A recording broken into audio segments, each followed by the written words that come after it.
સુરતમાં cyber crime સામે પોલીસનું મોટું એક્શન જોવા મળી રહ્યું છે. નાયબ મુખ્યમંત્રી હર્ષ સંઘવીની હાઈ લેવલ બેઠક બાદ શહેર પોલીસ એક્શન મોડમાં આવી ગઈ છે. ઓપરેશન મ્યુલ એકાઉન્ટ 2.0 અંતર્ગત એક સાથે 40 ઓનલાઈન ઠગાઈના કેસ નોંધાતા શહેરમાં ખળભળાટ મચ્યો છે. સુરત શહેરમાં વધતા સાયબર ગુનાઓને લઈને પોલીસ દ્વારા તાબડતોબ કાર્યવાહી હાથ ધરવામાં આવી છે. ઓપરેશન મ્યુલ એકાઉન્ટ 2.0 અંતર્ગત શહેરના વિવિધ પોલીસ સ્ટેશનોમાં ₹4,000થી લઈને ₹1,52,00,000 સુધીની ઓનલાઈન ઠગાઈના કેસ નોંધાયા છે. સૌથી વધુ 13 ફરિયાદ સુરત સાયબર ક્રાઇમ બ્રાન્ચમાં નોંધાઈ હોવાનું સામે આવ્યું છે. ત્યારે આરોપીઓ ઝડપાયા બાદ FIR નોંધાતી હોવાના આક્ષેપો વચ્ચે સાયબર સેલની કામગીરી સામે પણ અનેક સવાલો ઊભા થઈ રહ્યા છે. માત્ર નાના આરોપીઓ જ ઝડપાઈ રહ્યા છે, જ્યારે મોટા માથાઓ હજુ પણ વોન્ટેડ લિસ્ટમાં હોવાની ચર્ચા ચાલી રહી છે. સમગ્ર મામલે હવે પોલીસ દ્વારા આંતરરાજ્ય અને આંતરરાષ્ટ્રીય ગેંગ સુધી પહોંચવા માટે સ્પેશિયલ ટીમ બનાવી તપાસ તેજ કરવામાં આવી છે. जो नेशनल क्राइम साइबर क्राइम जो रिकॉर्ड जो डेटा है NCCRP जो पोर्टल से जहाँ कंप्लेनो थाय છે એના અમે લોકો ડેટા લીધા જોઈએ. ડેટા લેયા પછી જો અમે લોકો કાર્યવાહી ચાલુ કરી જોઈએ. કાર્યવાહી ચાલુ કર્યા પછી જો અત્યાર સુધી ટોટલ જો 57 જેટલા FIR અલગ અલગ પોલીસ સ્ટેશનોમાં દાખલ કરવામાં આવી જોઈએ, જેમાં 60 જેટલા આરોપીઓના પકડવામાં આવેલા છે. આ જો આરોપી પકડાય છે એમાં મધ્યપ્રદેશના છે, દિલ્હીના છે, મહારાષ્ટ્ર છે, કર્ણાટકા છે અને ગુજરાતના આરોપીઓ છે જો. અને ટોટલ જો આ જેટલા બી એકાઉન્ટ છે આમાં 15 જેટલા એવા લોકો છે જો એકાઉન્ટ હોલ્ડર નથી, જેના ખબર નથી કે એના એકાઉન્ટ ક્યાં યુઝ થયા. 45 જેટલા આરોપીઓ એવું છે જે એકાઉન્ટ આપણા પોતે પૈસા કમિશન લઈને આના આપ્યા હતા જોઈએ. અને જો ટોટલ રકમ ગઈ હતી લગભગ 23 કરોડથી વધુના રકમ આમાં ફ્રોડ થયા જોઈએ. લગભગ 1.25 કરોડ ઉપર તો અત્યારે જો રિકવરી થઈ.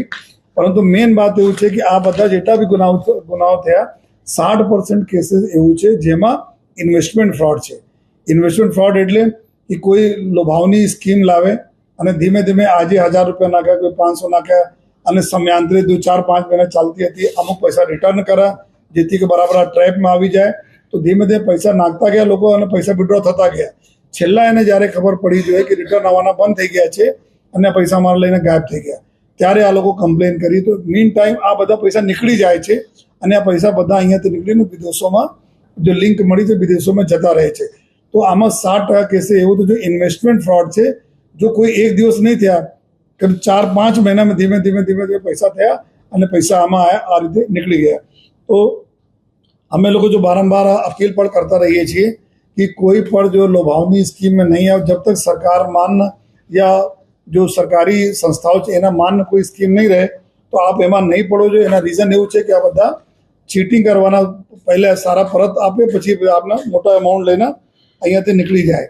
અને સાથોસાથ જો સાયબર ક્રાઇમના જે વિક્ટીમ છે એના સુધારો આપવા માટે ભારત સરકાર તરફથી અભી એપ્રિલ મહિનામાંથી 2 મોટો નિર્ણય લેવામાં આવે. જો આપના માધ્યમથી બતાવવા પણ માંગીએ છીએ कि एक આમાંથી GRM મોડ્યુલ થતા હતા, જેમાં ગ્રીવાન્સ રિડ્રેસલ મોડ્યુલ, જેમાં I4C જો ભારત સરકારના અભિગમ છે કે આમાં એ પહેલે એવું હતું કે જો ₹50,000 તકના રકમ જેના અન્ય રાજ્યોમાંથી યા કોઈ પણ જગ્યાથી ફ્રીઝ થઈ જતી હતી.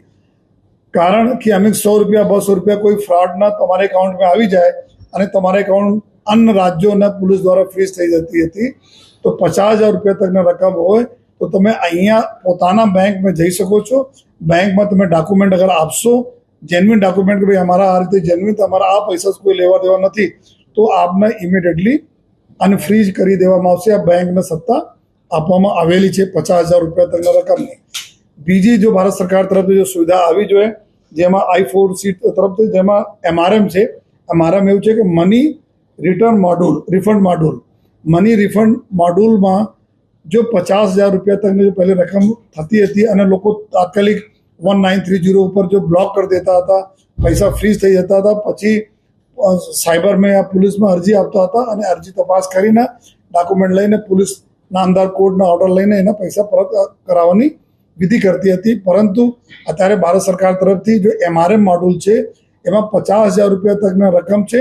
તો તમે સીધા પોલીસના તમે ડોક્યુમેન્ટ્સ બતાવી દો અને ત્યાંથી તમારા જો પૈસા જો પરત આપવા માટે જે અહીંયાથી તમારા ઓર્ડર થઈ જશે, સીધા આપ લઈ શકો છો. તો કોર્ટ કી પ્રક્રિયામાંથી જો પહેલે જવા પડતી હતી એનાથી બી લોકોને જો આરામ થાય, જેથી કોર્ટનો ભારણ ઓછો થાય અને તાત્કાલિક પૈસા મળી શકે.